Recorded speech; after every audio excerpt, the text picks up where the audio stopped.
that the letter of allotment came long after, and it is the letter that was used to support, to lead the court to make this decision. Very well.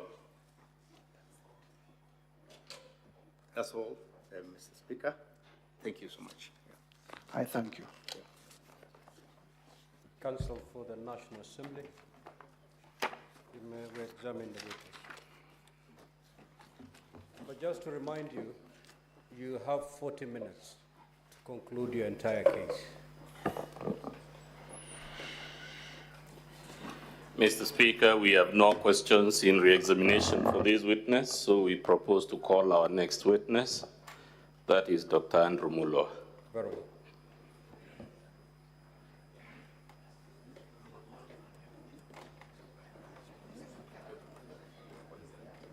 Now, if the clock can be frozen while we call him, please. Yes, Counsel, before you call your next witness, the honorable senators may want to seek for clarifications from the witness, so I will allow them to do that. When they're done, then you can usher in your second witness. Much obliged, Mr. Speaker.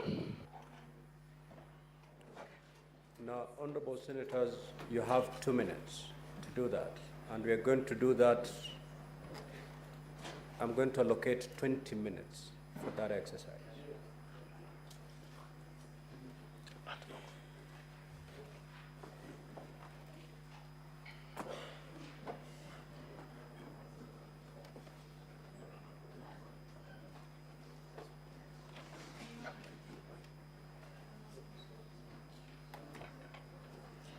Senator John Newton. Not present. Senator Sotsi.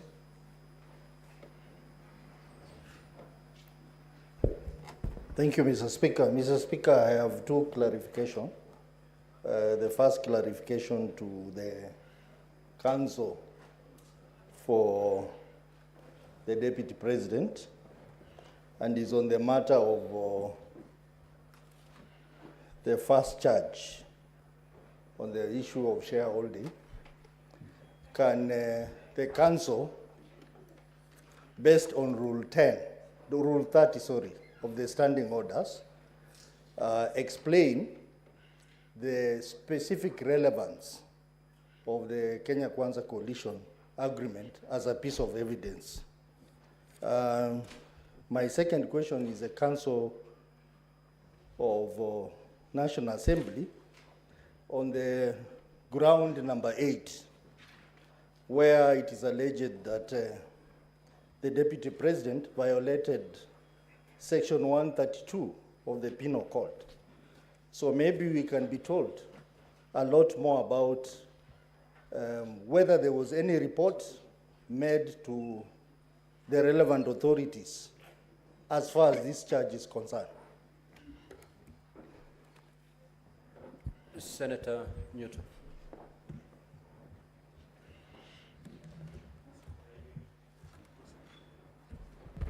Thank you, Mr. Speaker. I rise to seek some clarifications from the Honorable Mutuse. Very fast, Mr. Speaker. First of all, what led him to, if he did, to think of auditing the wealth of the Deputy President? Was he auditing institutions? And if he was auditing the presidency, would he kindly tell us also about the wealth of the President? Number two, Mr. Speaker, who did this particular motion for Honorable Mutuse? And why I ask that, Mr. Speaker, is because every time he's asked a question, he says, I think so, I believe so. He does not give convincing reasons, in my view, Mr. Speaker. Mr. Speaker, he has listed several companies. And these companies, upon cross-examination, he has said repeatedly for each of them that he has no problem with the companies. Apart from saying that he thought that there was an intention to use them for money laundering and some other corrupt activities, Mr. Speaker. So exactly what, is it a crime to have, in his understanding, to own companies for the Deputy President or any other Kenyan, Mr. Speaker?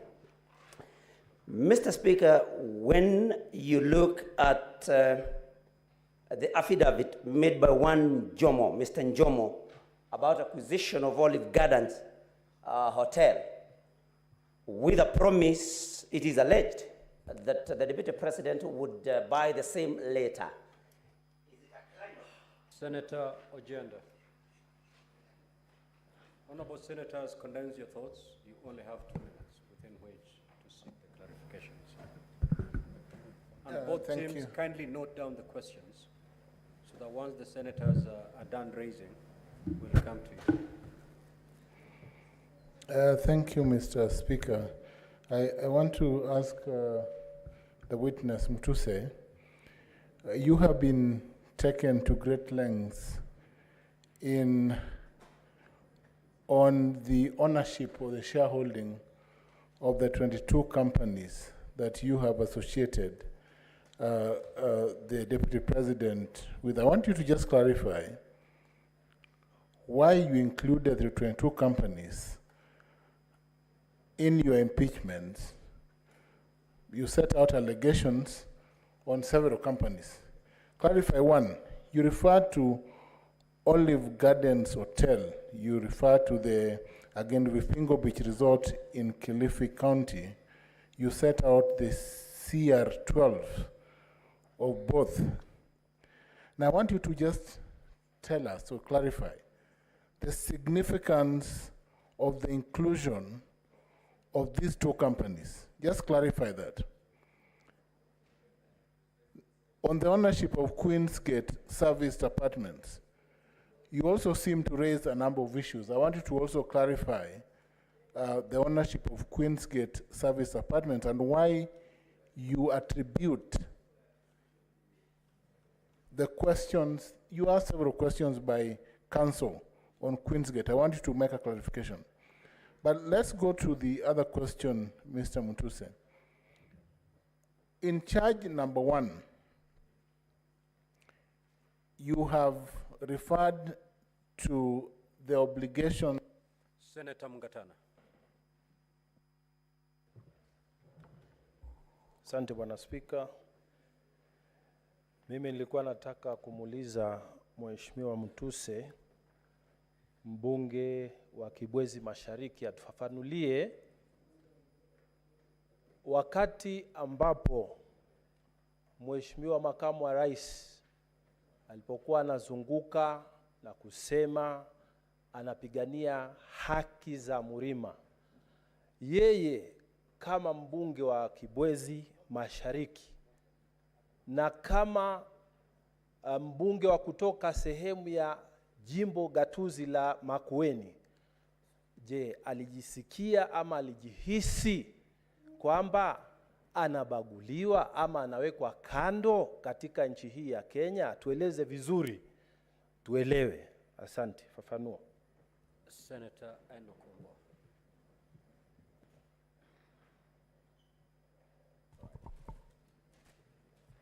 Thank you, Mr. Speaker. Mr. Speaker, I will have 2 clarifications to seek from Mheshimiwa Mutuse, but because my leader, Senator Governor James Orengo, opened this session with the verse from the Bible, I will also read one from the Bible.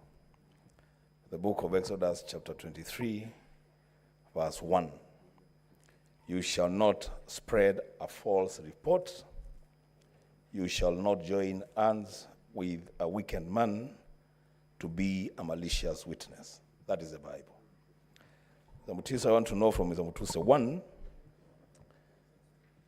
is this impeachment motion really and truly your motion?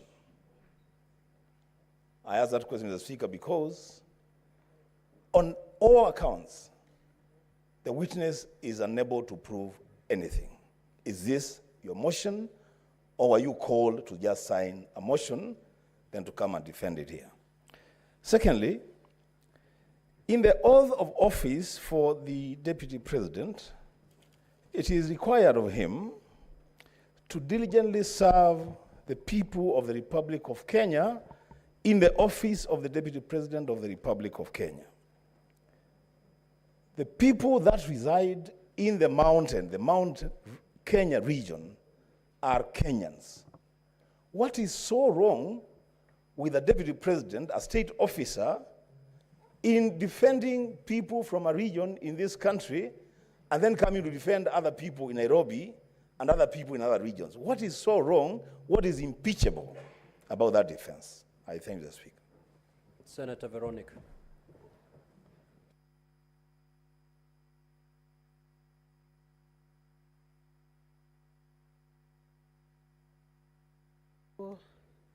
Honorable Mutuse, just to clarify a few issues. One, are there any charges for money laundering that have been preferred against the Deputy President? That's one. And then to confirm whether the Asset Recovery Agency, the case of the Asset Recovery Agency that was before Justice Esther Minor, was fully resolved using the consent order. Those two clarifications. Senator Olekina. Thank you, Mr. Speaker. Mr. Speaker, I need to seek two clarifications, and one of them is from the Council of the Deputy President. This is in regards to the allegation on ground 4 in terms of the consent that was reached upon for the 200 million. I heard that there was a consent after the Deputy President filed an appeal of the case, which I believe the judgment still stands. Do we have that consent? And in what circumstances led to that consent being agreed upon and the money returned, the 200 million shillings returned to the Deputy President, yet the High Court had already determined that that money were proceeds of corruption? Was it threats? Number two, I'd like to seek some clarification on the concept of shareholding. Is a coalition agreement a company? Is Kenya government a company? Because I was still not very clear about those two issues. Because we've been invited to interpret the coalition agreement of Kenya Kwanza. Yet, every time, based on the evidence presented, all I could hear is the Deputy President talking about people. So are people now part of the coalition agreement? And is the coalition agreement a company, or is it a coalition agreement registered with the Register of Political Parties? Senator Meth.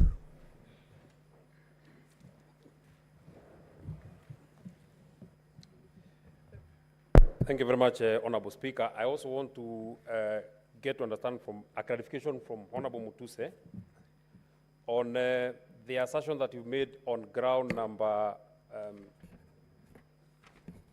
on this accusation that you say that His Excellency Rigathi Gachagua acquired a dairy farm in Nyandarua County, whether there is any evidence in record that he has a dairy farm in Nyandarua, either the title number of the land or even the, a photograph. I've seen you put photograph of hotels, either a photograph of cows or whatever you'd have in record.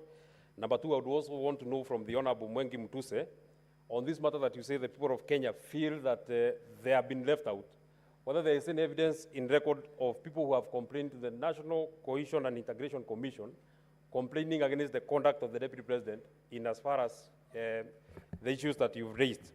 Finally, there is one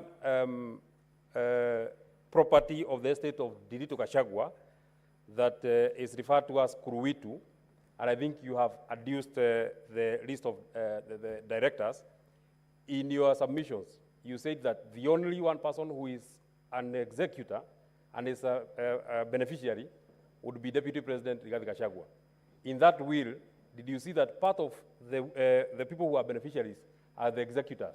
So one of the three, or all the three executors are also beneficiaries. And in the regards to what you have adduced in the Kuruitu property, it is actually one of the executors, not the Deputy President, who actually bought that particular property. Senator Christella Sige. Thank you so much, Speaker. I'm very, very glad that the Bible has been cited, because I have a couple of verses of my own I would like to also start my contribution with.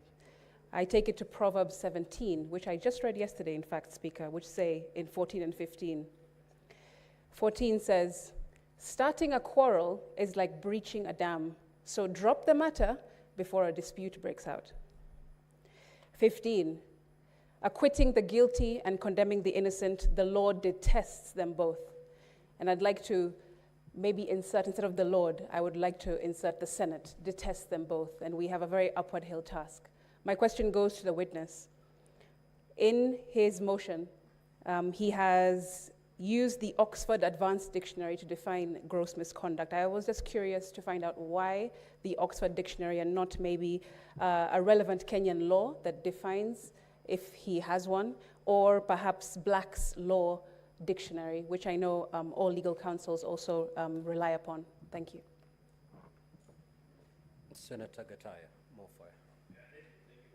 Speaker, I want to seek clarification from the council for the Deputy President. I have seen the photos and utterances for His Excellency the President. I need to get the relationship between what is before us and the President for this matter. So can he please explain what is the relationship between what he has paraded for the President and what is before us as a House? Senator Karungo.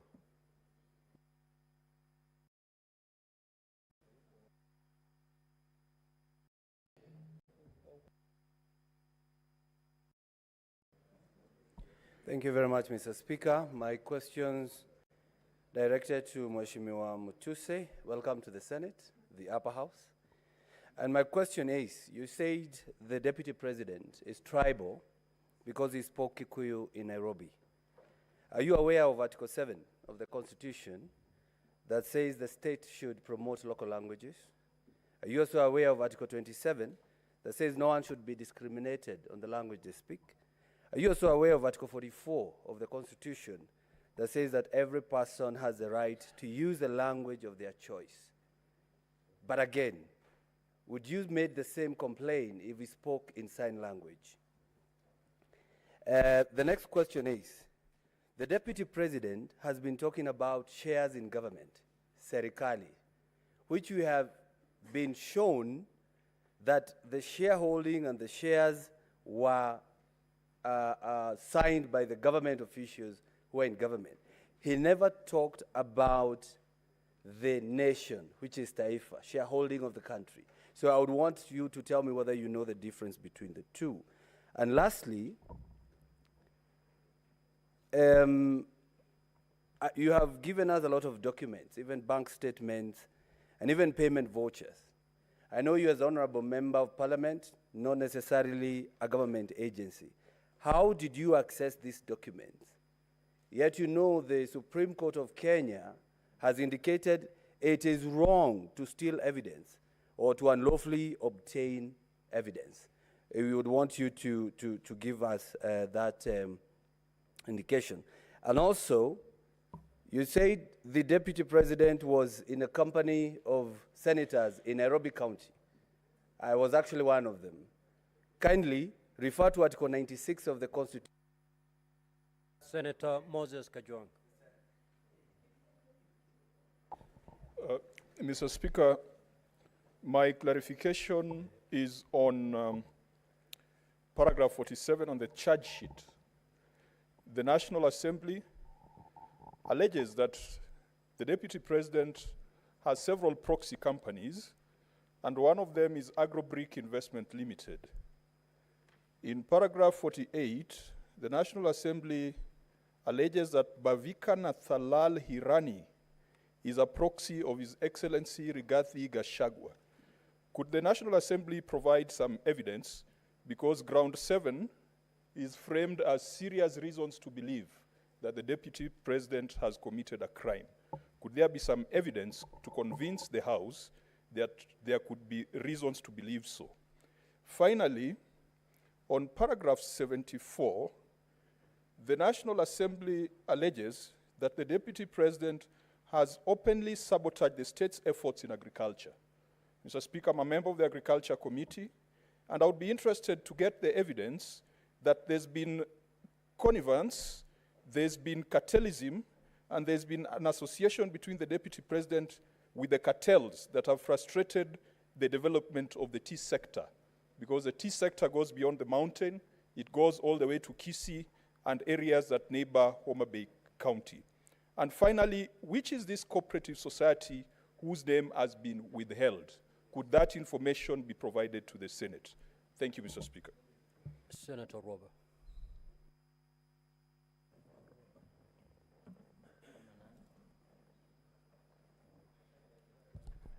Thank you, Mr. Speaker. My clarification is to His Excellency, the Deputy President, on the issue of the property of the deceased. My question is, does the deceased have any children? Are they of sound mind? And because it appears as though they are not involved in any of the management of the estate of the deceased, and that is the big question, and possibly a clarity that we would like to have from you. Thank you. Senator Okongo. Thank you, Mr. Speaker. I want to seek clarification on what is at page 15, paragraph 41. There is the allegation being made that in the past 2 years, His Excellency the President has amassed a humongous property portfolio estimated at 5.2 billion. I was trying to follow your answers during cross-examination, and I don't know whether you were trying to drop this allegation or if you want to still maintain it. I want you to give a proper clarification that links the person against whom you have brought the motion, that is the Deputy President, with that allegation of 5.2 billion. I didn't quite see you make a clear clarification in support of that allegation. If you could kindly clarify for me. Thank you. Senator Murango. Asante sana Mstahiki Spika. Ningetaka kumuuliza Mheshimiwa Mutuse, kwa sababu kampuni nyingi ambazo ameorodhesha pale kama ushahidi kwamba ni za watoto wake naibu wa rais Rigathi Gachagua. Wewe kwa sababu umesema umefanya kazi kama wakili, lazima ulikuwa unafanya kazi kupitia kampuni. Ilikuwa ni kwa ajili ya ulaghai ukiwa na bambako? Kama wale watoto ambao umeorodhesha pale wote walitengeneza kampuni ili kulaghai pesa kupitisha zile kampuni. Swali langu la pili ni kwamba katika stakabadhi ambazo zimeletwa pale zinaonyesha kwamba waliokuwa wanafaa kupata mgao wa shares katika kampuni, kuna wale walikuwa wanafaa kupata 30%, na ile miradi ilikuwa inafaa kwenda Western Kenya, haikuwa imeorodheshwa kunja Nairobi mahali pengine popote. Unasikia kwamba ulikuwa umegatuliwa kwa sababu umetoka Makueni na ile miradi haikuwa inakuja Makueni. Asante sana Mstahiki Speaker. Senator Sifuna.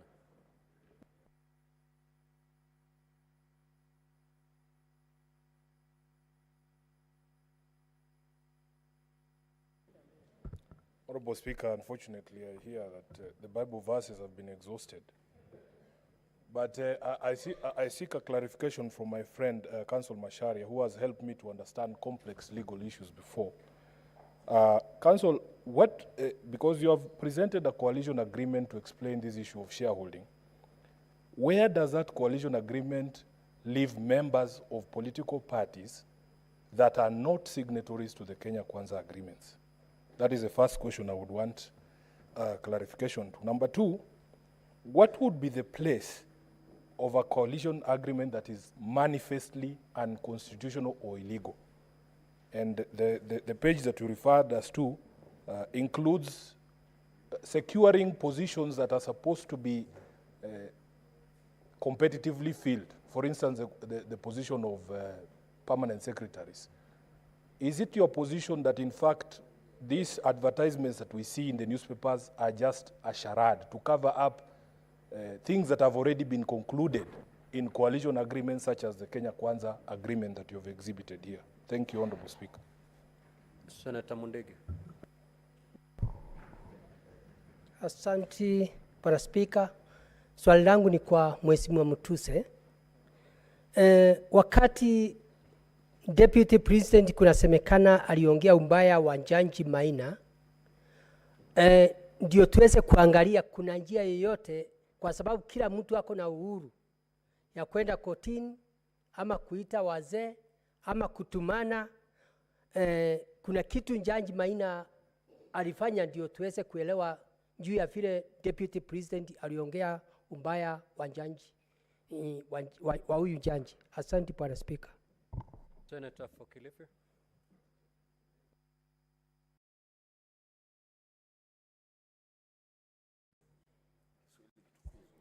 Asante Mstahiki Spika. Mstahiki Spika, niko na swala kwa kutaka kufafanuliwa na wakili wa naibu rais. Katika kosa la kwanza lile ambalo lilikuwa limeandikwa, gross violation, iko katika kipengele cha 15 katika hii particulars of allegations, kinasema kwamba mimi mnajua msimamo wangu ya kwamba watoto wakiwa wengi kuna wale kwanza akuangaliwa, si mnajua? Alafu anaendelea kuongea kwamba chakula iko jikoni karibu kuiva, watoto ni wengi, chakula ni kidogo, iko na watoto ya nyumbani na iko na watoto wa jirani, iko namna hiyo. Nataka afafanue Kiswahili hichi kinamaanisha nini kutoka kwa huyo client wake. Asante Bwana Speaker. Now, honorable senators, allow the parties to respond to those clarifications, starting with the team from the National Assembly, and then we move to the team from the Deputy President. Proceed. Thank you, Mr. Speaker. If I may, the Honorable Senator Ososi had no question directed to me. Senator Nyutu, what led me to audit the wealth of the Deputy President? I'm just doing my work as a member of Parliament. For 94 and 95 of the Constitution, part of my work is to oversight state officers. The Deputy President is one such state officer.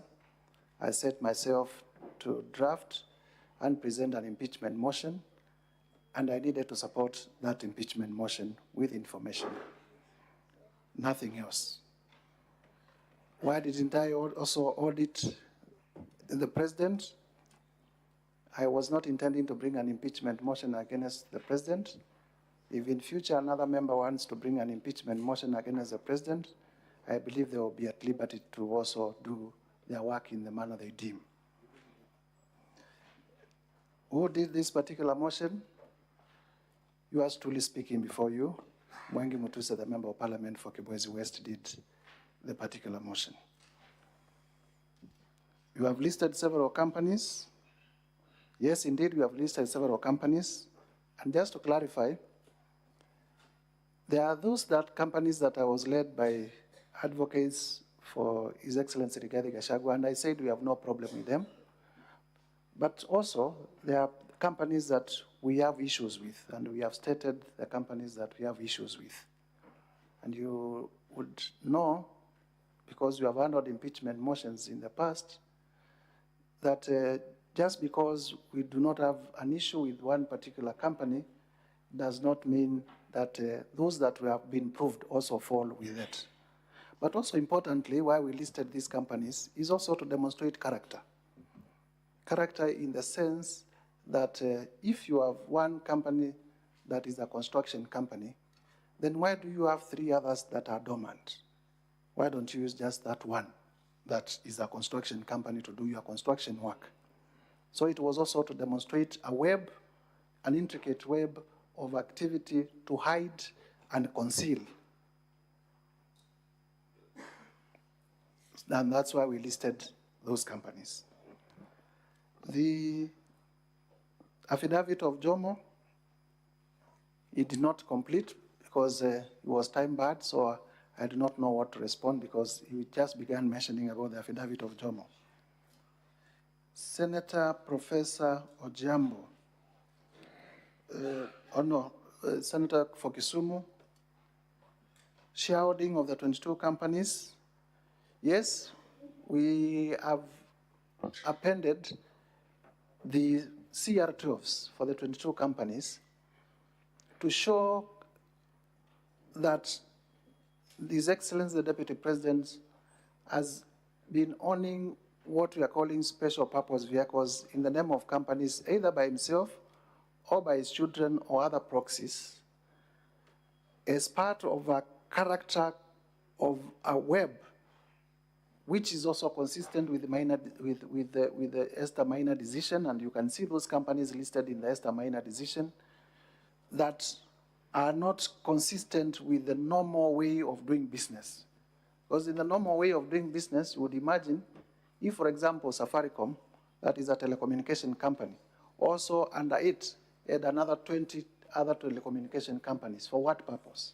You would, ordinarily a business person would concentrate on one company, it succeeds. Then if you have a different investment that is completely different from what you are doing, is when you open a different company. But all these companies, you look at their objects, you look at everything, they are all made to do the same thing. The question is why?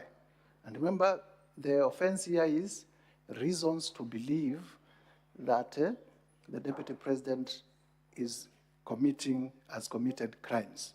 And we believe this is a good basis to show that these companies are not formed for a legitimate purpose. Senator, in terms of Vipingo and Olive Gardens, Vipingo Ridge, we have been able to demonstrate that His Excellency Rigathi Gachagua'S children are part of the directors, 2 of them. In terms of Olive Gardens, we have been able to demonstrate through the affidavit of Mr. Jomo that Mr. Jomo indeed was acting for the Deputy President in the purchase. And as much as we refer to a future promise of refunds, all of us would know that offenses of corruption and money laundering are not straightforward offenses. And as much as we want to rely on technicality, and it is this technicality that has made it impossible to fight corruption in this country, if we look at it and all of us know how these things have been done, you would definitely see that Mr. Jomo is saying in black and white that he was a conduit for that purchase. We go to the Honorable Senator Mungatana, Senator for Tana River. Haki za mlima kama nilijihisi kubaguliwa. Na nafikiri ni kweli kwamba watu ambao wanawakilisha na mimi mwenyewe pia na Wakenya wengi wanajihisi kwamba kama naibu wa rais ambaye anahitajika kuongea kuhusu masuala ya Kenya mzima, atazingatia tu masuala ya sehemu fulani, basi wale Wakenya wengine wote nikiwa ndani tunajihisi kubaguliwa. Na sio tu, hata wale ambao wametoka sehemu tofauti na mlima, hata wale wa mlima pia wao, you setting them against the rest of Kenyans. Senator Enoch, Exodus 23, thank you, I will keep it to myself. But I am not participating in any conspiracy against anyone. I am just doing my civic duty as a citizen of the Republic of Kenya and exercising my mandate as a member of the National Assembly, which is a constitutional mandate. I believe senators here also have done in the past, and even now and in the future, they will also bring issues in line with their mandate, in line with their responsibilities as citizens of the Republic of Kenya. Is this motion your own motion? Yes, it is my own motion. And in saying so, you say, I approved nothing. And that is not factual, just to say the least. If you go through the motion 11 grounds, and you look at each grounds, most of the grounds have sub-grounds. And you will see we have given clear evidence in many, many of them. Incidences where we have been able to admit, like for example, on the tea issue and on the Sacco, Madeira Sacco, that by the time of presenting the motion, I had not gathered evidence and the rules do not permit that I present new evidence. I have conceded, but only on those two. That does not mean that I have not proved anything. I have actually proved most of the grounds. So I would be urging my senator for Kitui to also be fair to my case and find that even if only one ground is proved, to also vote for the approval. Because one of the videos that are presented before this House is a speech by the Deputy President at AIC Kitui, Two more minutes. Which I believe the senator represents. And in that video, you will see the Deputy President telling the people of Kitui, kwamba nyinyi Wakamba hamuna shares. Hata napigana na huyu rais sana, kwa nini anawapatia viti katika serikali? Those are the people that Senator Enoch represents, who the Deputy President told them they do not have a right to be in cabinet. In terms of the oath of office, and it was done right in Kitui town. In terms of oath of office, diligently serve the people of Kenya. Yes, and that is where the problem is. You sought to serve the people of Kenya, not the people of a region. That's where the problem is. Senator Veronica, charges of money laundering. I am not aware of any ongoing proceedings in respect of the DP in terms of money laundering, but I'm aware of that the Justice Maina decision has not been annulled on merit and therefore still remains good law. Senator Ledana Olekina, that was to the DP's lawyers. Senator Methu, my good friend, Nyandarua County Dairy, I concede I have not presented evidence on Nyandarua County Dairy because, of course, of the limited timelines in terms of working on this. NCIC complaining about, the question was whether there has been any complaint to NCIC about the Deputy President's remarks. I wouldn't know because I don't work for NCIC. I wouldn't know, just to be fair.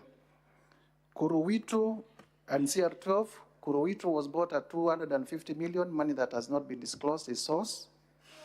And the owners of Kuruwitu is Vipingo Ridge, and we have also demonstrated who are the owners of Vipingo Ridge. You know, money laundering, you hide, it is a web. That's why it has become very difficult sometimes even to investigate money laundering. And there is no dispute that the two sons of His Excellency Rigathi Gachagua are directors of that company. That has not been disputed. Senator Asigi, where we are using the Oxford Dictionary and not Black's Law Dictionary, law has now also delved to the place of the common citizens also to understand what it is and not the jargon of the past. And so Oxford Dictionary also offers plain English definitions. And we thought it is also good to use plain English definition because not all of us are lawyers. I do not think that it is disputed that the definition we have given is wrong in terms of what constitutes gross misconduct. Senator Karungo, my very good friend also, tribal, speaking in tribal language in Kikuyu, and whether that is not permitted under Article 7, Article 27, Article 44. Clearly, the Deputy President is a state officer and has taken oath to promote national unity. Nairobi is our capital city. All communities are here. It cannot be said that Nairobi belongs to the Akamba, much as we border here, or the Luya, or the Kikuyu. When you speak in Nairobi, you must be sensitive. It is just like speaking in Senate in mother tongue. Shares and company, clearly my answer and response is we are not, the Deputy President has talked about Kenya is a company for shareholders. He did not say that Kenya is led by Kenya Kwanza coalition, a political coalition of shareholders. So let us not twist facts. This is an afterthought. There has never been anywhere where the Deputy President said, naongea kuhusu Kenya Kwanza coalition. He has been consistent. Kenya is a company and it will benefit its shareholders. So the coalition agreements that have been adduced before you are an afterthought, are just a diversion, in my view. Access documents, how did I access these documents, including accounts? I got the services of whistleblowers when people knew that I want to do this. I got the services, I got a lot of information from whistleblowers whom I do not intend to disclose their identity because they are protected under the Witness Protection Act. Honorable Kajwang, I my counsel will be talking about the issue of Brobika and how it is, that particular director is related, is connected, is linked, the nexus between that particular director and His Excellency, the Gachagua. In terms of agriculture, I did admit I did not present evidence in terms of his sabotaging of the tea, much as I have information, but I leave it at that we have not presented adequate evidence in terms of sabotaging. But Kenyans would know that that role is domiciled in his office, and the price for tea has not become any better. In fact, it is still oscillating up and down. The cooperative society I also considered, we have not presented evidence. Senator Ogwoka, the question was to the DP's legal team. Senator Omogeni, page 15, paragraph 41, whether I can tabulate, and during our closing remarks, we'll be able to... Conclude. You have 2 minutes actually. We'll be at our concluding remarks, we'll be able to answer this question, but just for your information, the land acquired through Amunyoro investments is 1.5 billion. The Abadeas, when we added, came to about 1 billion shillings. When you add Kuruwitu, 250 million, and others that will be showing 412 million for Olive Gardens, they will all come to the figure that we are talking or thereabout. Now allow your Thank legal you. team to respond to the questions directed to them. If at all there are any questions directed to you.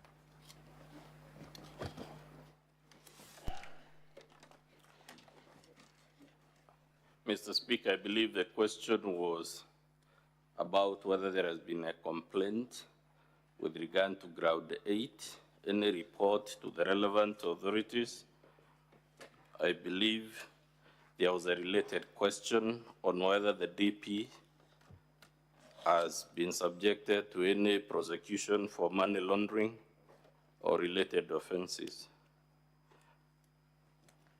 We are not aware of any complaint under Section 132 of the Penal Code to the police or any other relevant authority. Equally, we are not aware of any prosecution that the DP has been subjected to, but in our opening and closing, we'll be showing you it is immaterial whether there has been such a complaint, whether there has been such a prosecution, because when we get there, we'll be showing you the Supreme Court has said times without number, the Court of Appeal has said times without number, that impeachment is about political hygiene, it is about political responsibility, It is not about whether there is criminal liability or whether there is civil liability. And we'll be hoping we can persuade with lots of humility that nothing turns on whether, as a matter of fact, complaints have been launched or prosecutions have ensued. And those are not my words.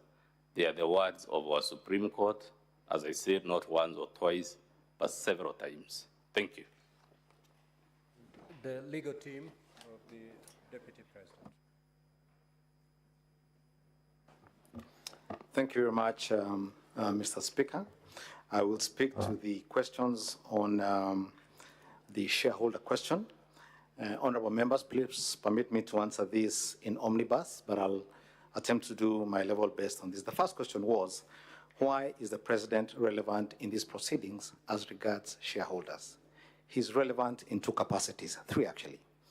Number one, under the Constitution, the Deputy President assists the President. And so when the President tells the people of Murang'a and elsewhere that they're the biggest shareholders of government, when he signs a contract that founds the government, the Deputy President is bound to assist the President in moving that shareholder issue. That's number one.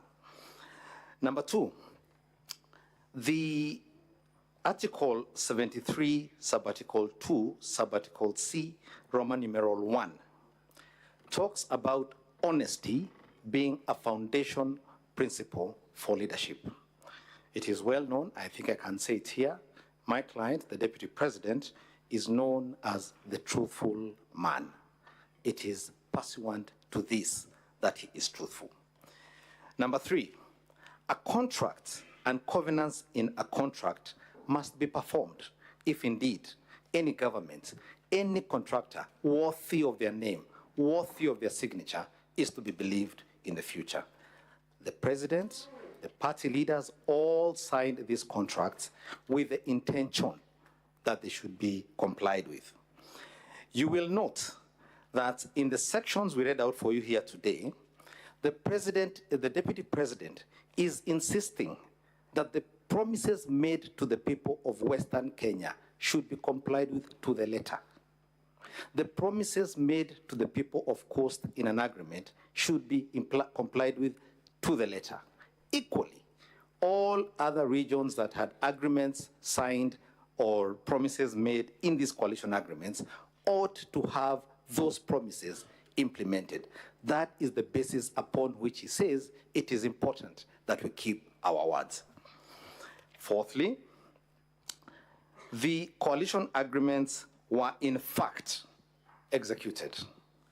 The President and the Deputy President came from UDA as the agreement said.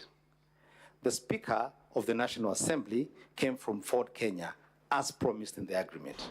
The Speaker of this Honorable House and a learned friend and colleague was in fact elected as the Speaker of this House. And all the other promises that had been made were being implemented. But more importantly, as a matter of law, agreements that underpin coalition building are actually a legal consequence. They draw their force from the law. And I think Honorable Mutuse here mentioned it broadly, but I can tell you exactly where it is. Schedule 3 of the Political Parties Act requires every coalition to draw a coalition agreement. That is number one. Number two, it prescribes what is to go in that agreement. Among the things that the Political Parties Act Schedule 3 prescribes must be in the agreement is the sharing of power and responsibilities. So it's a matter of the law.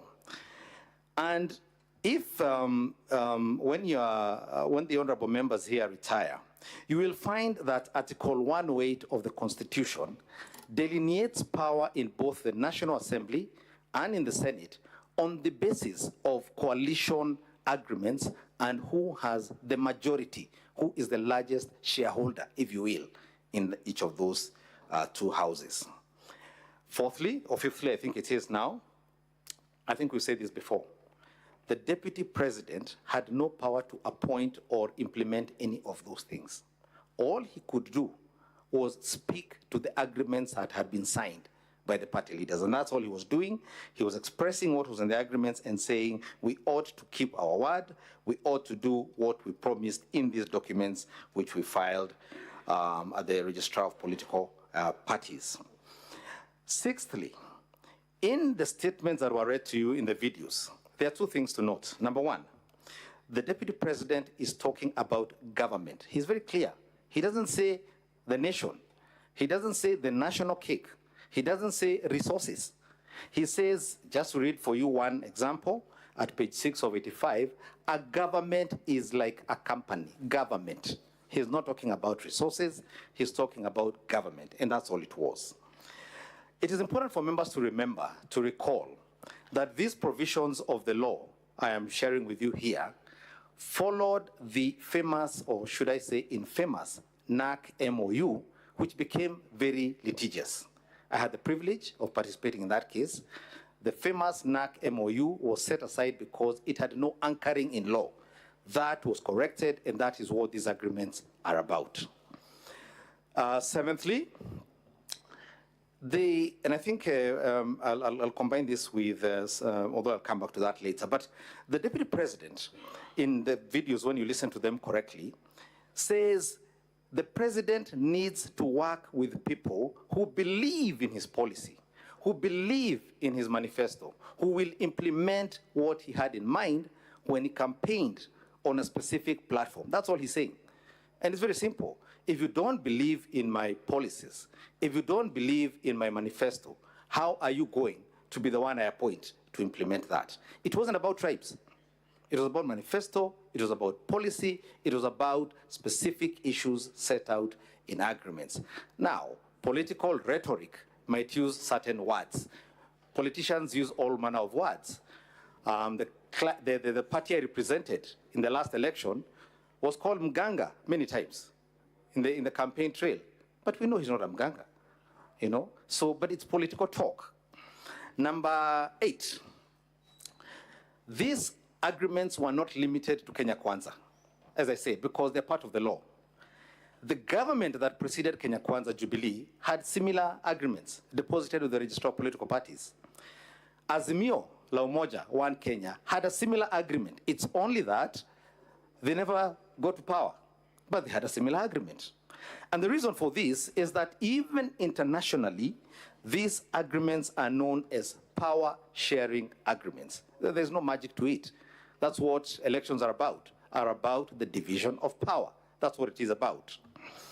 And because of that, these agreements, in fact, do the opposite of what Honorable Mutuse is saying they did. He says they cause disunity. In fact, there are sources of unity when the diverse sectors of the Kenyan society can get together. For example, Kenya Kwanza, I think, had 16 or so parties.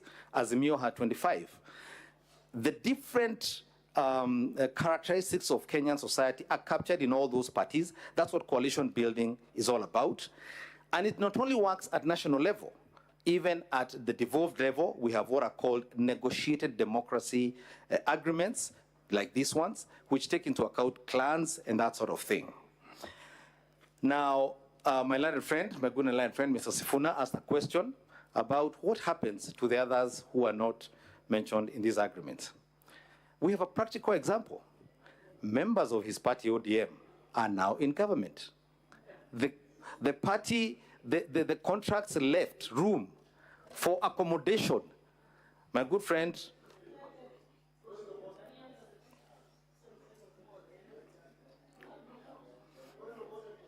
order. You cannot raise a point of order on the council. You cannot. Council, you have 3 minutes to conclude. Thank you. I just wanted to set the point that the agreements were dynamic, that politics is dynamic, that these things have a way of settling themselves, and they do. The next point I wish to say, I cannot say, I think he asked me the question about, for example, the constitution requiring PSs and others to be advertised. I cannot speak to how Kenya Kwanza intended to implement that, but like I've demonstrated, it was implemented. They found a way to do it. I don't know how they did it, but we're just speaking to what they did. Honorable Stuart Mazayo asked a question about Chakula Kikiva. you will note that a lot of the videos that were played here today were made in Nandi or in Kericho. There was a very specific reason for that, and the Deputy President himself will be addressing that question today. The only other thing I can tell you about those videos is that whenever the Deputy President raises that question, either in Nandi or in Kericho, he is cheered wildly. It is a very popular issue in those two counties. Finally, I think to a question that was asked about how Honorable Mutuse and others would feel, even regions that did not overwhelmingly vote for Kenya Kwanza, including, for example, Machakos, Makueni, and Kitui, actually got 2 cabinet secretaries in the cabinet in the fullness of time. And so no one was actually discriminated against. This was not about tribes. I think the confusion has been brought about by Mutuse's motion. This was about sharing of government and those who believed in the policies of this government. I hope I have attempted to address all the questions you have raised. Conclude by responding to Senator Olekina's consent issue. Sorry, consent Senator. issue. If you could remind me the question, I'm sorry. The consent. Oh, it's. The consent. The consent is being addressed by my good and learned friend, Very Mr. well, Elisha very well. Boya. Yes, Council.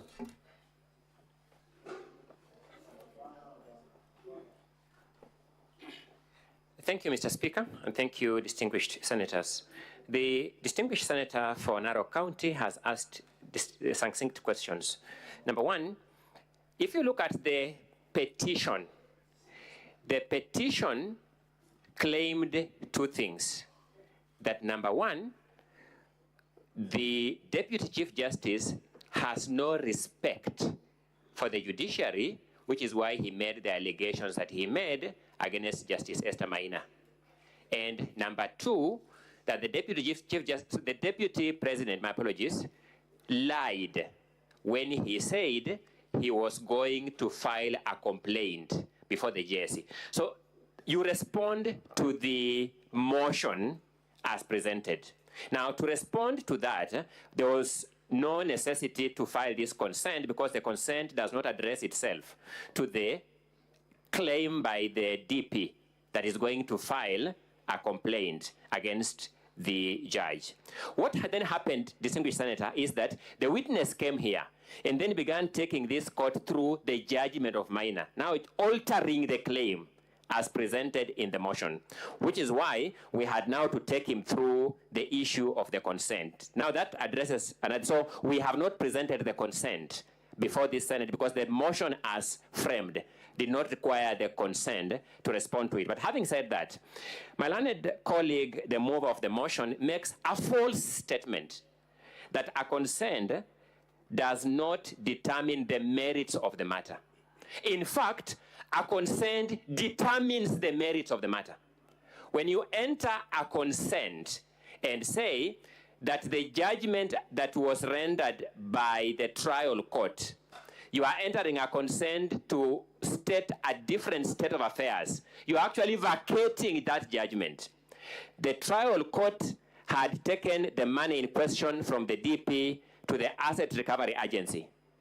The consent took the money from the Asset Recovery Agency back to the DP. That is the substance of the matter. So the argument by the mover of the motion before you that a consent does not settle the is law upside down. Law upright is that a consent settles the merits of the matter that it addresses. Thank you so much. Now, honorable senators, can I get an indication from Council for the National Assembly? How many witnesses do you intend to call beyond Honorable Mutuse? Mr. Speaker, we have 3 more witnesses, and while on it, at the point we stopped examining the Honorable Mutuse, you said we had 45 minutes. Yes, you have. But when I went there, you said 40, so we were a bit alarmed. No, you have 45 minutes. Much obliged. And the team for the Deputy President, you've exhausted your time, but there was 10 minutes that has been occasioned by the technicality on the videos. So you need to utilize that with the remaining 3 witnesses. Now, honorable senators, Honorable Mutuse is not going to leave. You're going to stay on as we hear the three witnesses, and then if the other clarifications that honorable senators wish to direct to you, please be available. Kindly usher in the second witness.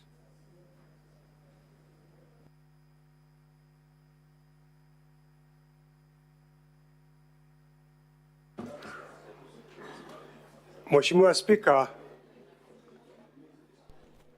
Speaker, we as counsel for the Deputy President would wish to borrow from our time tomorrow, the time you allocated, so that we can be able to effectively cross-examine the witnesses that the National Assembly is going to call now. We don't want to go outside our time, but we need How much time do you want to borrow from your tomorrow's time? 1 hour. Keeping in mind that we are rising by midnight. 1 hour will be adequate from the 3 hours we have tomorrow. We'll overshoot the runway. 1 hour is a bit too much. We will go beyond midnight. 30 minutes? Yes, very well.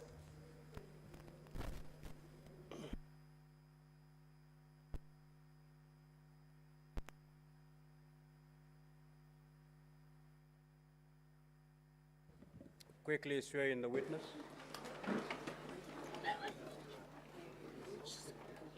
Christian.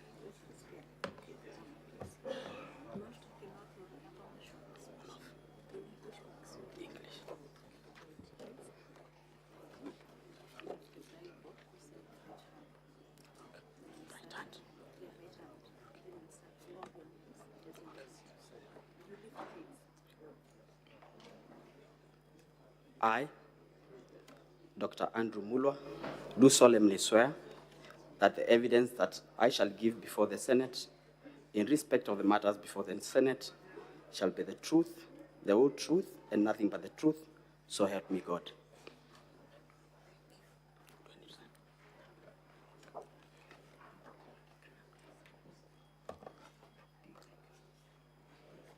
Sir, would you tell the Senate who you are and your professional background?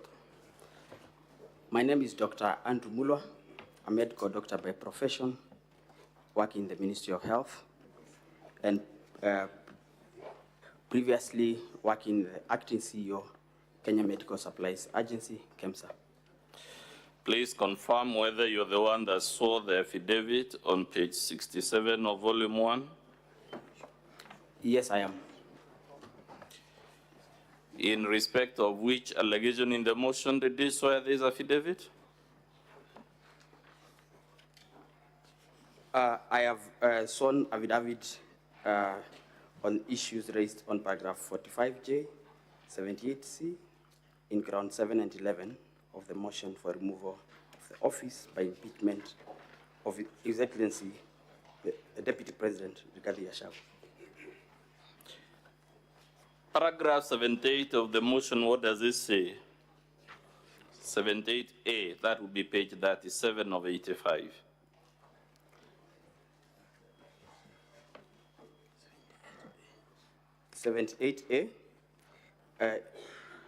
To illustrate, His Excellency Gachagua'S bullied Kenya Medical Supplies Agency officials into awarding a tender for the supply of mosquito nets to Crystal Limited, his proxy company. Crystal Limited had submitted, here it's written, a fake bid document with the sole intention to fraudulently acquire public property. Dr. Mulwa, did Crystal submit a tender in this procurement for the mosquito nets? Crystal did not submit a tender for this procurement, but was the local agent for a company called Shapika Impex Limited, which submitted bids, and part of the local documents, like the pesticide control board certificates, were actually submitted by Crystal in the tender document. So Crystal was actually the one submitting the bids? There was a reference of Crystal in some of the local documents that the bidder had to submit. I want to refer you to volume 8A of the Assembly's document, page 18 of 19.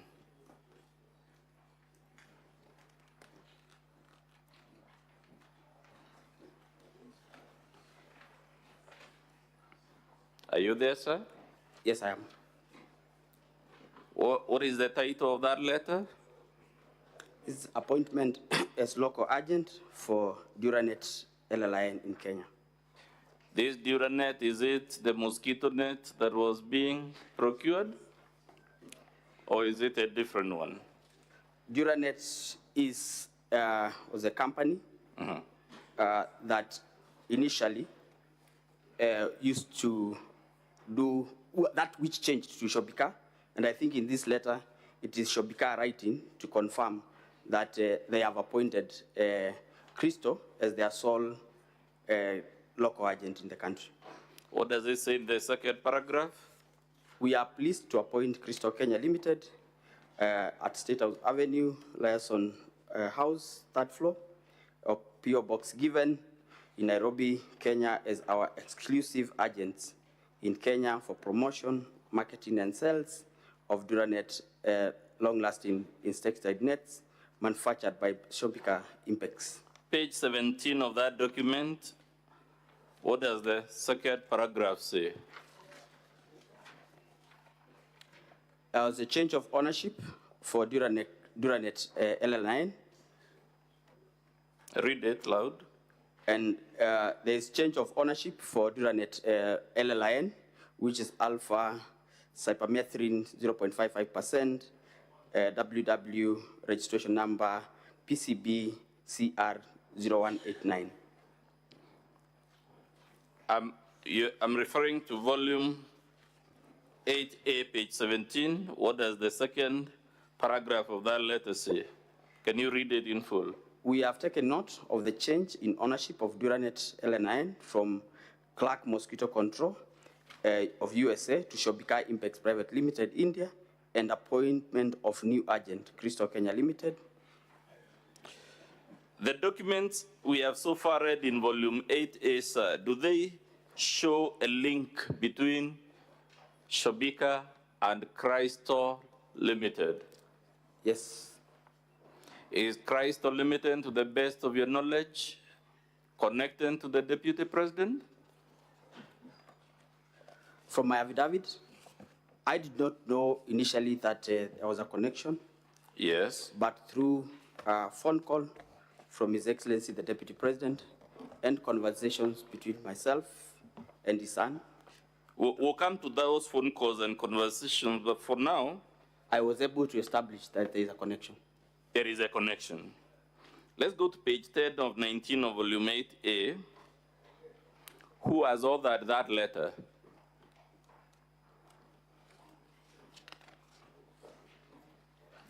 Page 10 of 19. Page 10 of 19 is a letter from Ethics and Corruption Commission to myself as the acting CEO, dated 21st of August 2023. Is this a body that would authoritatively speak to matters of corruption in public procurement? Yes, it is. Is it authorized to investigate such matters? To the best of my knowledge, yes. Now, this letter, what was the letter asking you to do at page 10 of 19? The letter was giving recommendations for administrative action against procurement officers, Cosmas Rotich, Anton Chege, and Caroline Mugo, who are officers working in KEMSA and participated in the procurement of the mosquito nets. Towards the bottom of that letter, Roman 1, what does the Ethics and Anti-Corruption Commission tell you? It says, and I read, Mr. Speaker, sir, the Technical Evaluation Committee, here abbreviated TEC, recommended the award of tender to Shobika Impex Private Limited, yet their bid was paginated in pencil and what was not sequentially paginated contrary to instructions to tenderers, clause 20.3, which provided documents to be paginated using indelible ink and marked sequentially.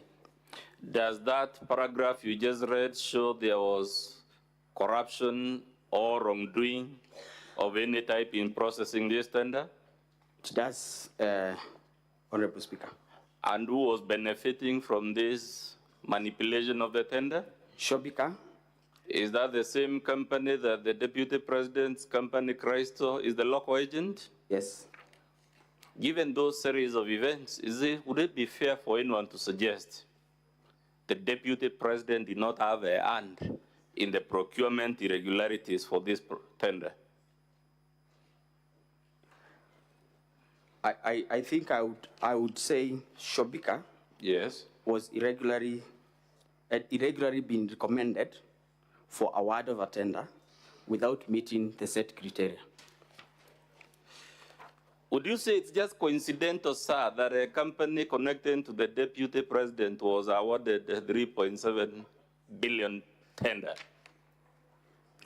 I was not in KEMSA at the time, and I would imagine that KEMSA being a procurement entity whose core function is to procure, yes, the technical teams would have proper understanding of procurement procedures and therefore would not make such, would not recommend award of a tender to a company where they are glaring failure to meet the criteria.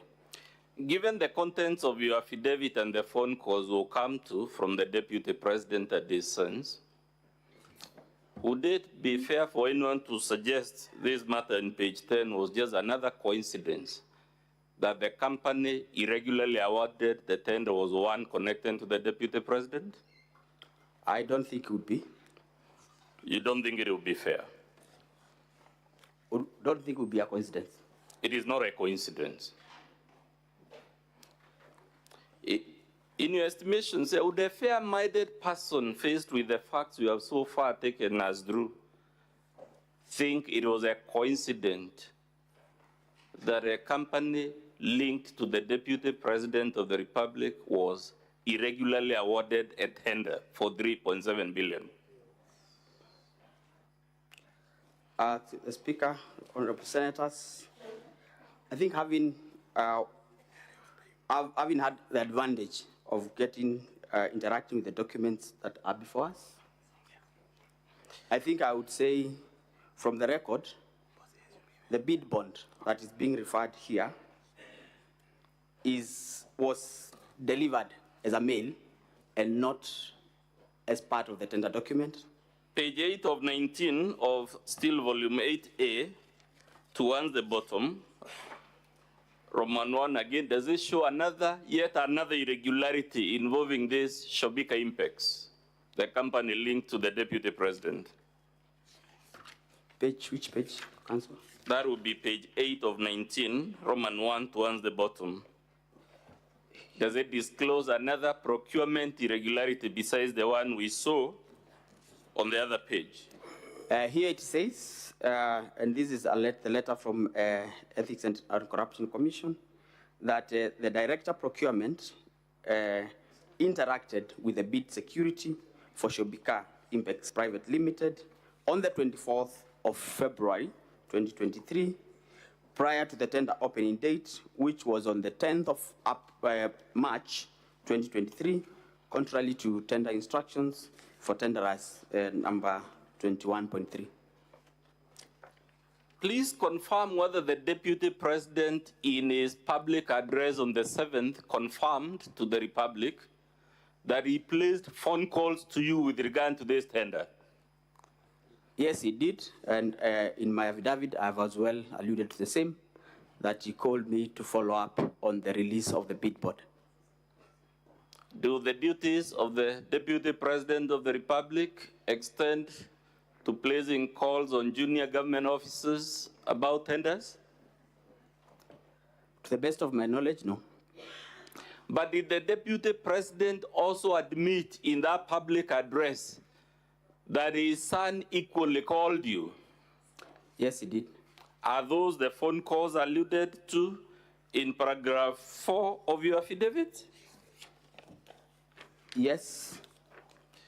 You have also said, besides the phone calls, the son of the deputy president sent you WhatsApp messages. Have you annexed any of those WhatsApp messages? Yes, I have, in my affidavit, page 70 of 85. In those affidavits, in that page 70, who is the person indicated as sending you the message? Dr. Ikinu Rigathi. Who does he say he is contacting you on behalf of? He tells me that he's contacting me. He asked me to contact him when possible. There is a document for His Excellency that he's trying to collect. Was this document in your possession?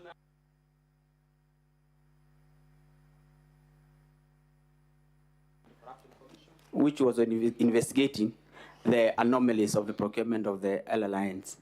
So the deputy president and his son are pressuring you to surrender a procurement document under active investigation by the Ethics and Anti-Corruption Commission. Yes, Your Honor. Would that be interfering with active criminal investigations? From where I sat as acting CEO, I felt pressured because the documents were not within our custody, and had to actually make effort to follow up with the Ethics and Anti-Corruption Commission for the documents to be released back.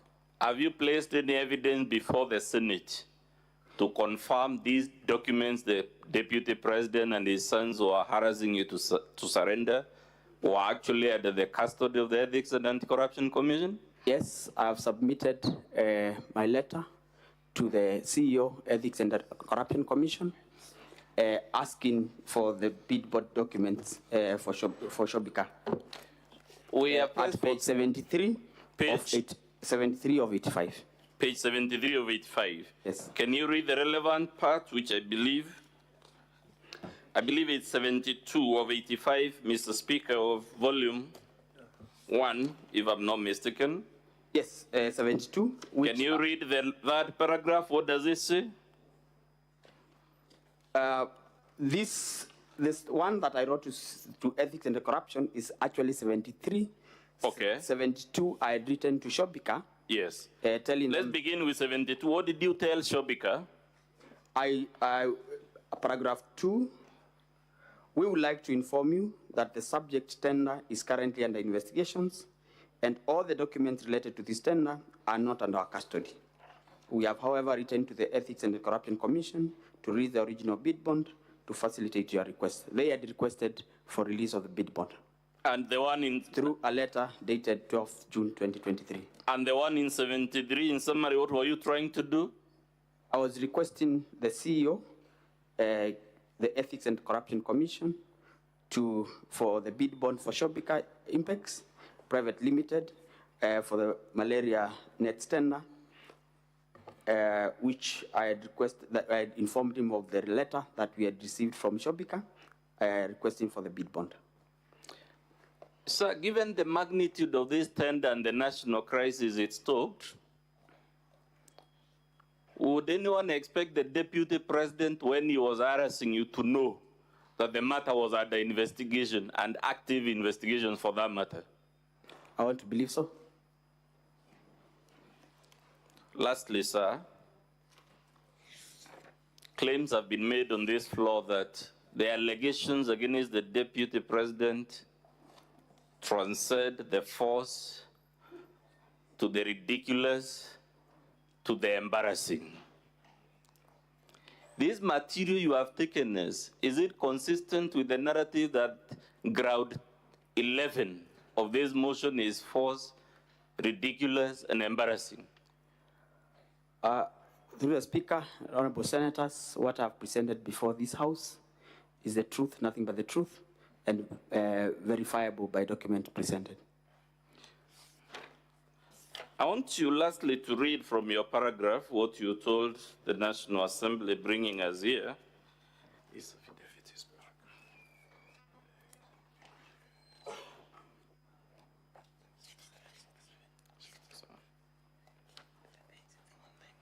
Can you read paragraph 6 of your affidavit, sir?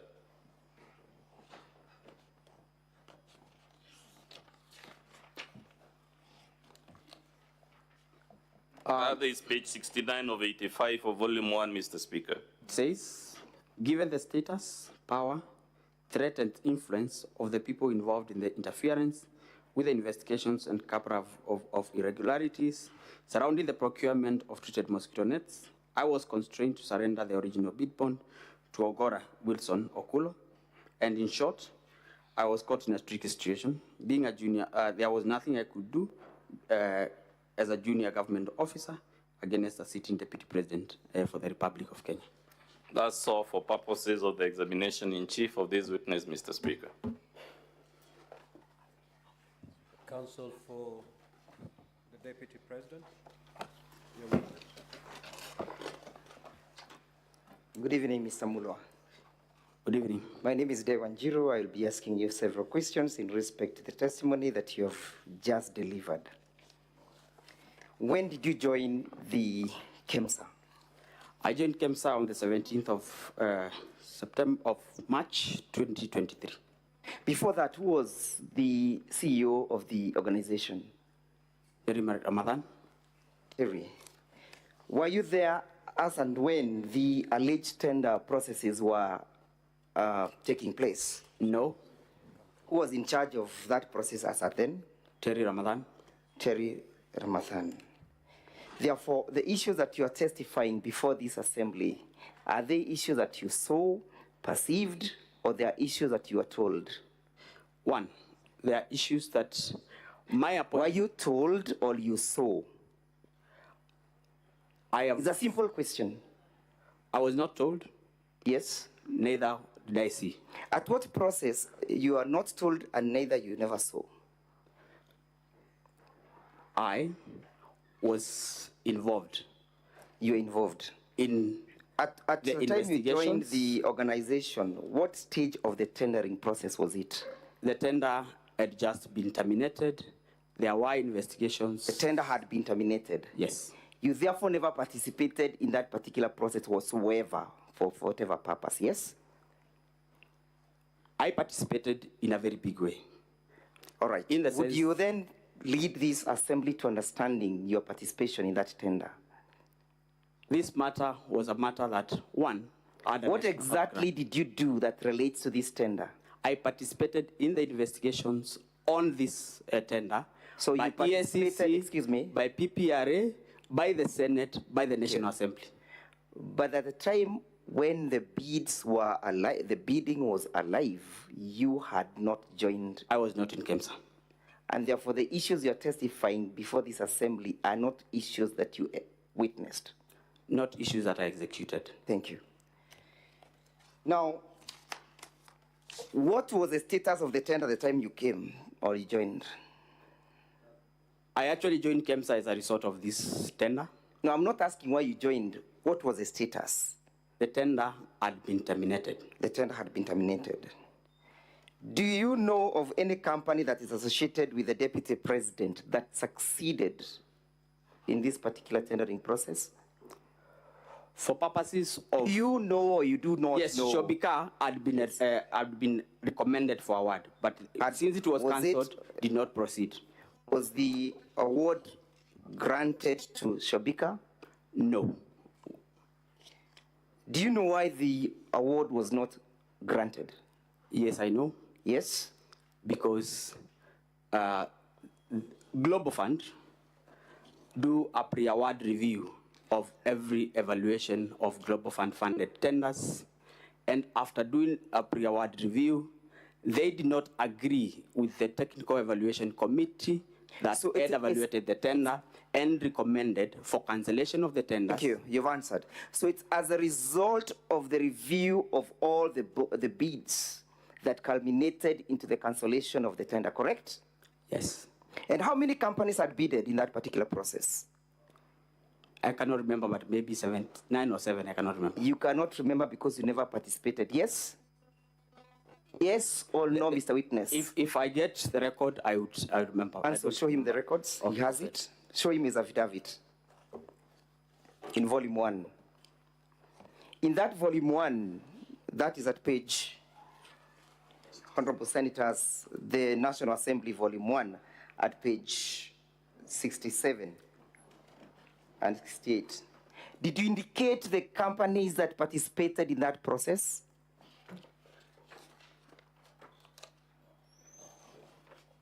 I did not indicate the companies that...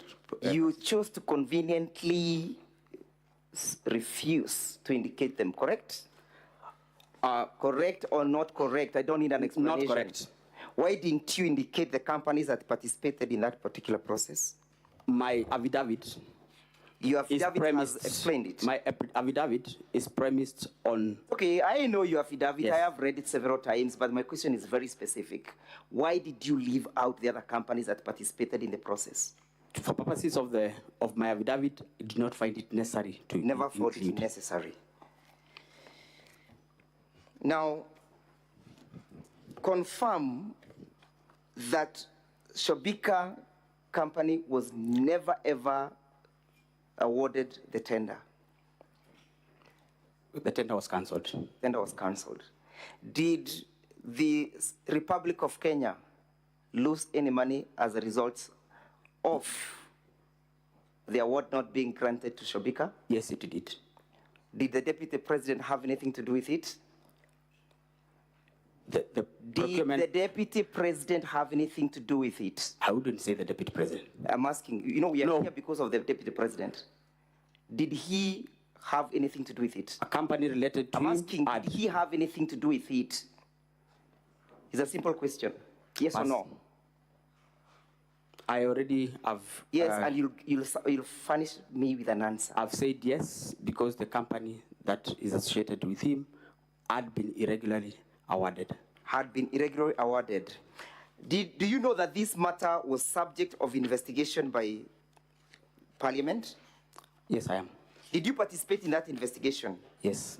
Honorable Senators, refer with me to page 183, volume 3 of the Deputy President's bundle. Volume 3, Honorable Senators. That is the report. Will go with me to page 220. At page 220, Mr. Witness. Can I get the document? Give him something. Give him the copy. You can get volume 3 for him.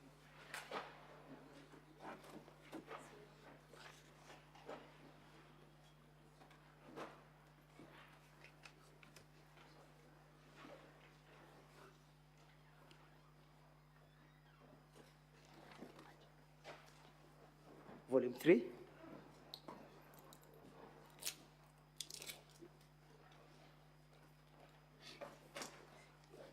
Page 220.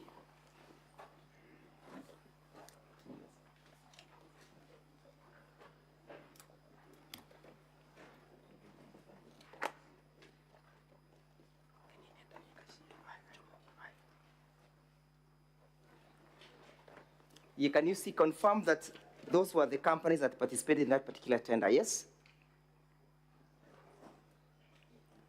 17 At page 220. bidders. How many are they? 17. Go to page 221 and you read, can you see where it is written 100?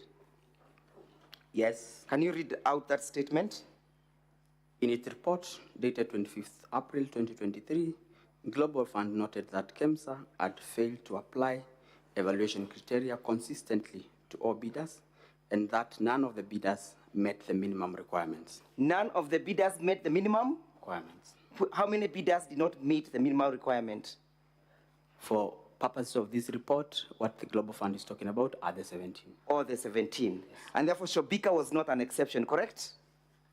Shobika was not an exception. It never qualified, correct? Yes. Now, look at where we have page, at paragraph 105. Yes, can you see where we have Roman B? So we have B. Can you see B? 105, paragraph 105B. Yes, can you read what B says? The Global Fund document reported that the bid bond for Shobika Impex was not paginated, and the management of KEMSA argued that the bid bond was not part of the bid, but was rather an accompaniment. What is that? What does that mean? I think I not thinking, reading, and understanding. It means, and I had said exactly the same, that this document was not submitted as part of the tender document, but was brought in as ordinary mail, while in normal procurement, bid documents Can you should look be at part of the paragraph 1? procurement. Can you go to page 222 and look at paragraph 106? Notwithstanding KEMSA reservation, in the letter dated 4th May, the acting director procurement recommended the termination of a process. Yes? The CEO approved on the 5th, and termination was communicated to all the bidders. So there was a termination of the bidding process, correct? Yes. As a result of non-responsiveness of all the bids, correct? As a result of non-responsiveness. Yes, after Global Fund differed with the KEMSA Technical Evaluation Committee. Did the Deputy President have anything to do with that? I would not say. Would you associate that to the Deputy President? I am not competent to talk about that. I am asking, do you associate that process with the Deputy President? I cannot comment on that. You will comment. Do you associate that? Because I don't know. Here we are not in a hospital, we are in a court, seeking to save the life of a man you want to be impeached. Do you associate that with the Deputy President? I am saying, I don't know. What don't you know?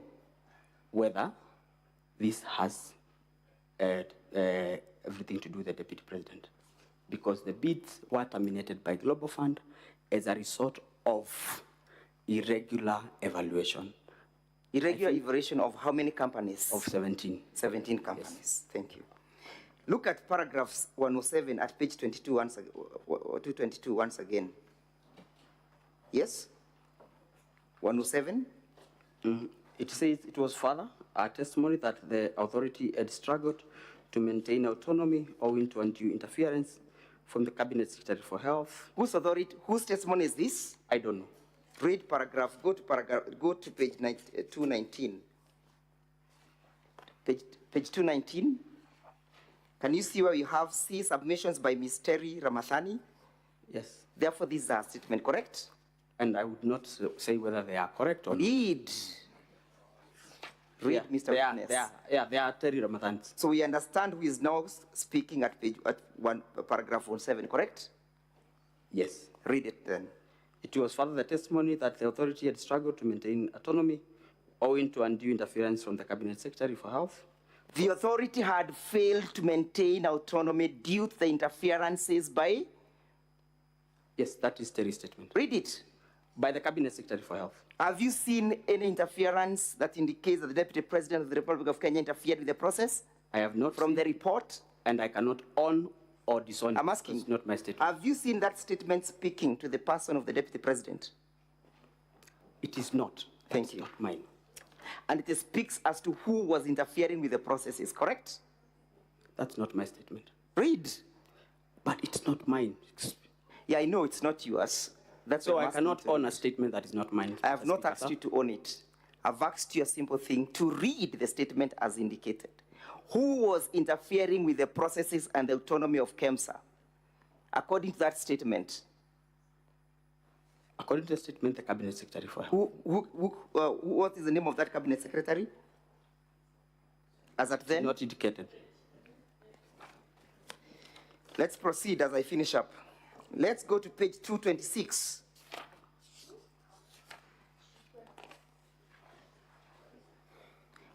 At paragraph 136, what is the Assembly's Parliament saying? In the late April. In the late April? He learned from the Global Fund, pre-award. Who learned? I don't know. Look at the submissions at page 225. Myself. Who learned? The acting CEO, which is me. Who was that? Me. What did you learn? I learned in late April that the Global Fund pre-award review report that the Air Alliance tender was to be cancelled on account of inconsistencies in the bid evaluation. Do you still maintain with the position that you gave, or you want to? It's exactly what I said. That's exactly what you say. Yes. And therefore that does not link or has no nexus with the Deputy President whatsoever, correct? I think you are wrong. What did you say? You are not right on that one. Read, what does the statement say? What did you say? What did you say in Parliament? It says the Global Fund pre-award review that L9 tender was to be cancelled on account of inconsistencies in the evaluation. It is the inconsistencies in evaluation that recommended an award to a bidder that had not paginated documents, which was a mandatory I have requirement. not asked you that question that you are attempting to answer. I have just simply asked you to read what you stated before Parliament. Then a question will follow. And you read in verbatim. I have read? Yes, read it again. I learned that the Global Fund pre-award review report that the Air Alliance tender was to be cancelled on account of inconsistencies in the bid evaluation. And what was the reason for the cancellation?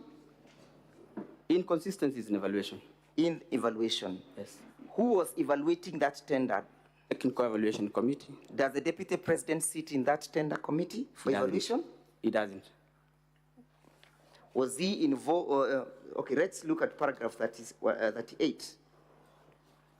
Yes?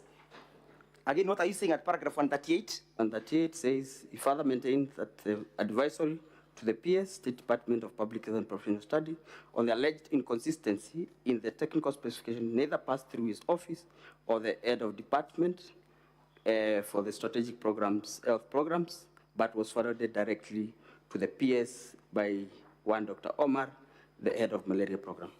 Mr. Witness, you are aware why we are here, yes? Yes, I am.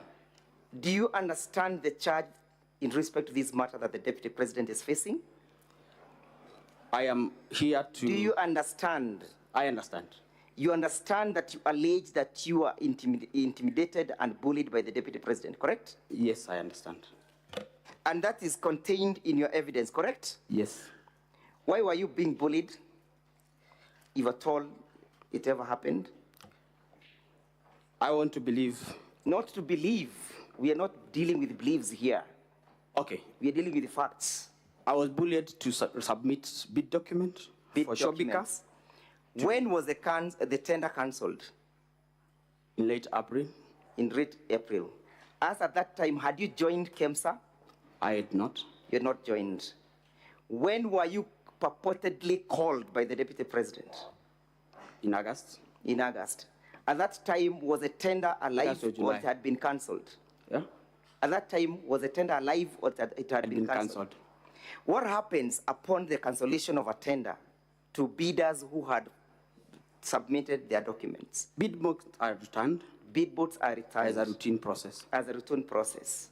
Therefore, it is normal for somebody, a company that has bidded, to make follow-ups with the bids, correct? Yes. Yes? Yes. And that the following of those bids for purposes of returning them to their rightful owner does not violate the Public Procurement and Disposal Act, correct? I was in KEMSA. Does not violate, Mr. Witness. Does not violate. That's the question. Thank you. Now, Mr. Witness, as I finish, you understand that you wrote several letters that you have annexed in your affidavit, correct? Yes. And the first letter is the one that is appearing in volume 1 of the National Assembly's bundle of document at page 70, correct? Page? 70. 70. Correct? Yes, yes, yes. And that is an alleged, what document is that? These are WhatsApp conversations between myself and Dr. Ikino Rigathi. Yes? WhatsApp conversations between myself and Dr. Ikino Rigathi. How would you ordinarily be able to tell that this conversation has come from this particular platform? One, this is on Which platform was this? WhatsApp. WhatsApp. Which number is there? And I want you to specifically look. The number is already saved. That's why it's written Dr. Ikino Rigathi, because it's already saved on my phone and therefore cannot show the number. If I had not saved the number, you probably would have gotten the number. When you receive a message from a WhatsApp, when I receive a message on my WhatsApp, when you send me a message, does it indicate the source? Yes. Does it also indicate the recipient? I mean, does it indicate the recipient? If the recipient does it or does it not? Whether number or saved a contact. So in these circumstances, where is your number that indicates that you are the recipient of this message? There is no. There is none. Yeah. And therefore this is a concussion of the truth and a fabrication and a forgery of documents. I've sworn this under oath. My phone is still with me and can be availed to competent agencies of law to What investigate. explanations do you give for the lack of your print of the your phone number in this conversation? This is what... what explanation do you give? I am not a technical person, so I cannot configure how my phone displays messages. But you confirm that this is not usual. This is what is on my phone. If I give you my phone and I open the conversation, it will appear as it is here. Do you extract a certificate for this purpose? Was a certificate showing the source of this information extracted?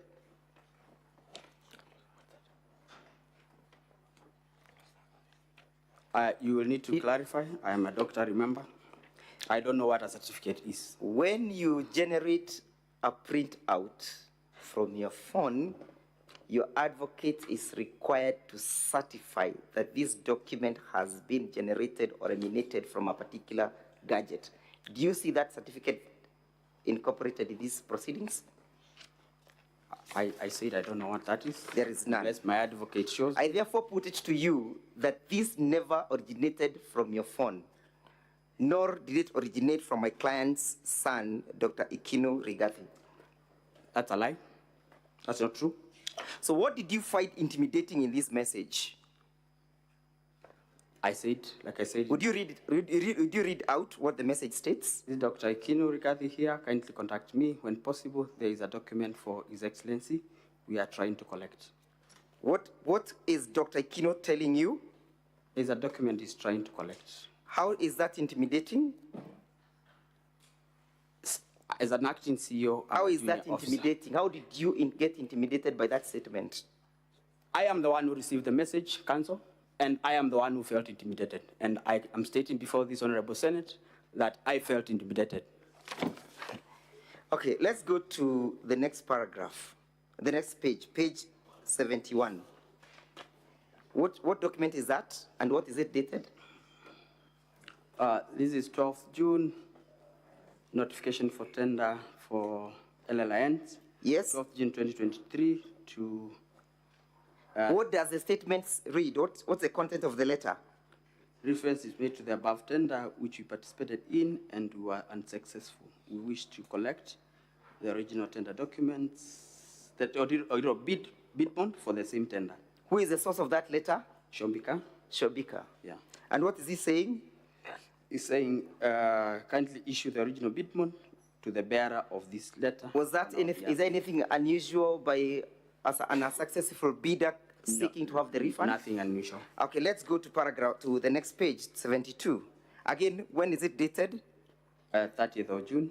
What is it? What's the content of the letter? I am, it's signed by me. Yes. To Shombika. Yes. And I was replying to their letter. And what are you saying? And I'm telling them that we want to inform them that the subject tender is under investigation and all the documents related to the tender are not in our custody, and therefore, I also informed them that we wrote to Ethics and Corruption Commission to release the original bid bond. Was the tender returned? Was the bid returned? It was not immediately returned. Yes. Did you get a communication from the EACC in that respect? Not immediately. What did EACC indicate? They indicated, and that was way later. Did the EACC return? They responded. Yes, they responded, but I had to personally follow up. You had to after personally the calls. follow up? Yes. But was a bid returned? I personally picked it after the calls. When you're forwarding the bid to Shobika, in your letter dated the 11th July, can you see that letter? Yes. What did you indicate at the footnote? I indicated that you may, however, be required to provide the same document as and when required. For what purpose? I informed them. ESCC had handed over the document. Have you made any attempts to seek the return of that bid from Shobika? I am no longer in KEMSA. You're no longer in KEMSA. Finally, where and what became of your predecessor, Terry Ramathan? She was discharged from the authority, I think sometimes in... But you now understand that she's serving as an ambassador in New Delhi, correct? I cannot confirm. Do you live in this country? Yes, I do. No further questions. Council for the National Assembly, you may proceed with the re-examination.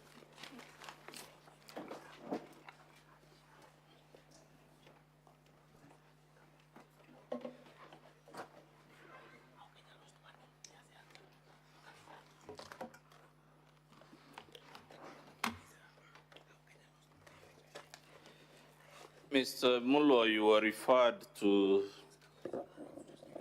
certain aspects of the Deputy President's response,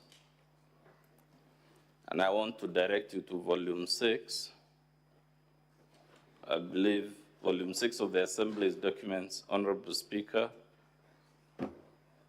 beginning at page 10 of 534.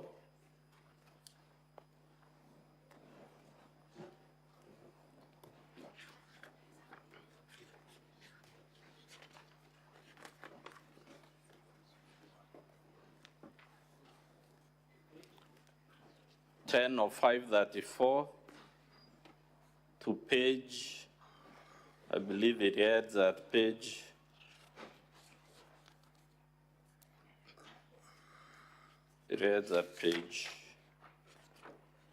13. Mr. Mullo, looking at those pages, that's the Deputy President's response on the allegations that you have come to testify. In that response, has he disputed that he owns the number you claim he used to make phone calls to you? No. In that response, has he disputed that his son, Ikinu, owns the mobile phone that was used to contact you? No.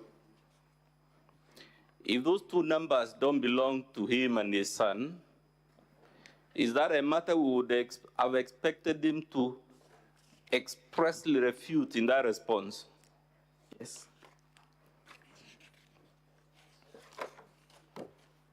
You also shown in his response several companies that participated in that tender, correct or incorrect? Correct. Has the Deputy President intervened for any of those others except Shobika, which is linked to him? Not a single one for the whole period that I was in KEMSA, except that one. Should we take it again that it's a coincidence out of several international companies? The one he was harassing you about was the one linked to his own company, Crystal. It's not a coincidence. As a matter of fact, in that response,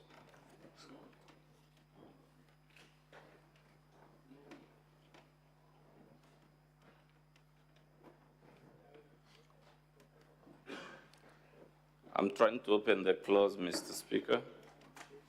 Clause 4.3 of his response, no, 4.3, on page 11 of 534.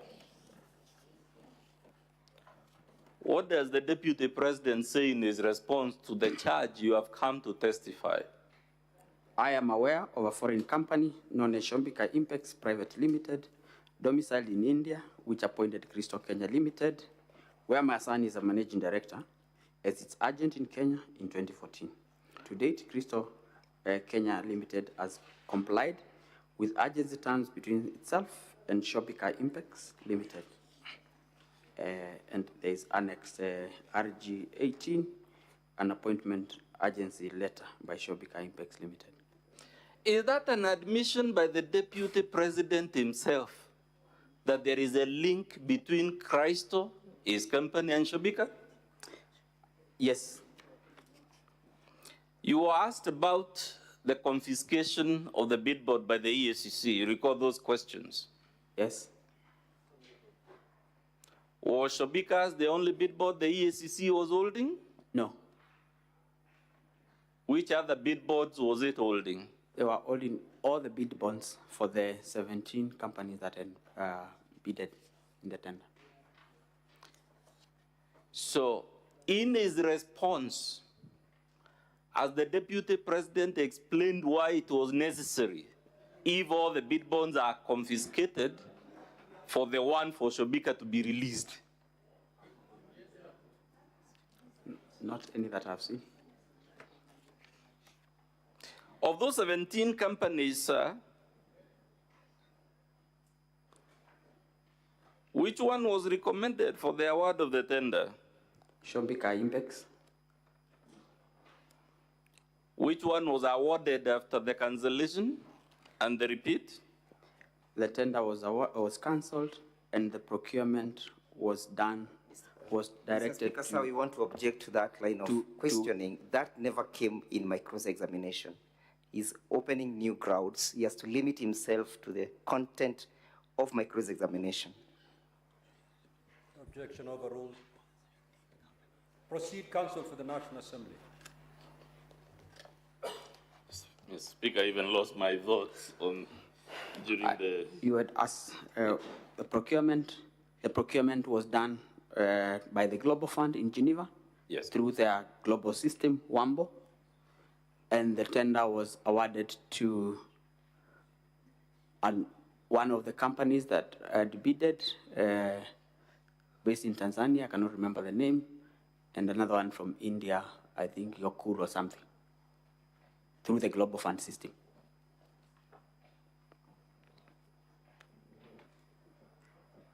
You have been told, sir, that your testimony is a concoction.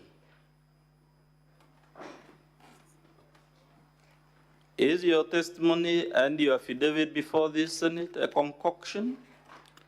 What I have submitted in before this Senate is the truth and supported by documentary support. Has any basis been laid in the response by the Deputy President or in his cross-examination to warrant the conclusion that you have concocted your testimony?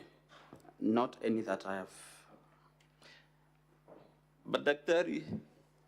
Would you have any reason or motivation, remembering your own oath, to concoct lies against the Deputy President of the Republic? No. Has any reason been proffered why you would concoct any lie against the Deputy President? No.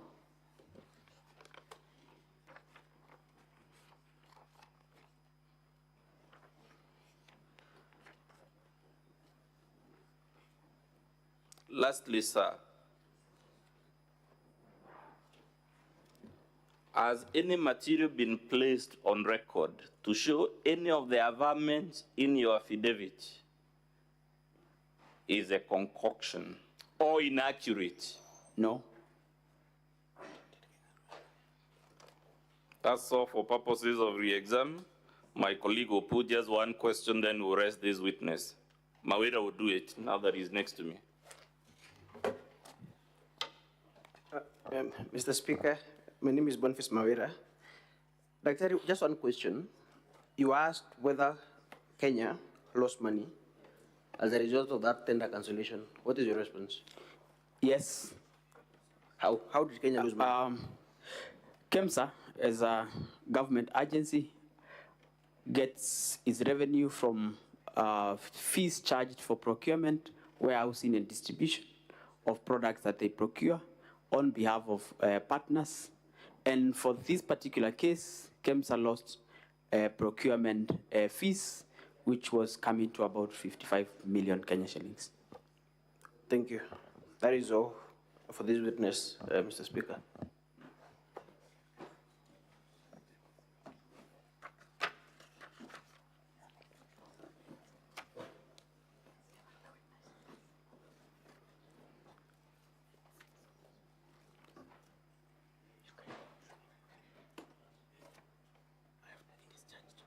Counsel for the National Assembly, are you done with the witness? No, Mr. Speaker, sir, we still have a further No, two witnesses. This particular witness. Yes, we are done with this particular witness. Good. Thank you very much, Speaker. Now, honorable senators, it is time for you to seek clarification. But you've noticed we've had such a long day. Now, it has been indicated to me that tomorrow the Deputy President does not intend to call any witness. Is that the position? Not entirely. Not entirely, Honorable Speaker. He is the witness. Other than him, I mean. Yes, of course, yes. I just wanted to be clear on the language. Yes, he is the witness. Of course, that's what I meant. Meaning, we'll have some latitude tomorrow. You are very tired. The teams are tired. If you can be able to have the two witnesses, that is the main witness, the first witness, and the second witness, for purposes of the senators to seek clarifications first thing in the morning. We clear them, and then we take the two witnesses, and then we hear the Deputy President. There can never be just one, because everyone would wish to talk. And that's what I'm asking. You will have that round tomorrow morning. Senator Fernandi, you will speak, because the witness will be available. The witness will be available. All these two witnesses will be available. So you'll be able, Senator Fernandi, you will be able. Senator Fernandi, when the chair is talking, you keep quiet.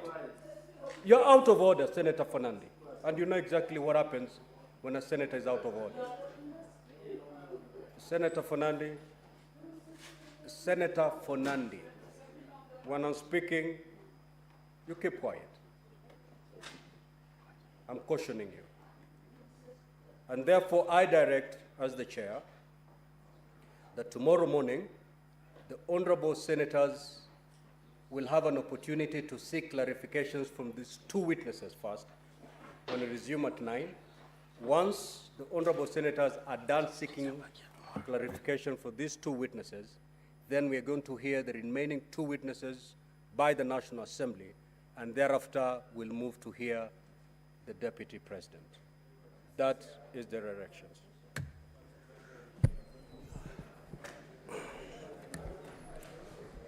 Honorable Senators, it is now 11:12 p.m. time to adjourn the Senate. The Senate therefore stands adjourned until tomorrow, Thursday, the 17th of October, 2024 at 9 a.m.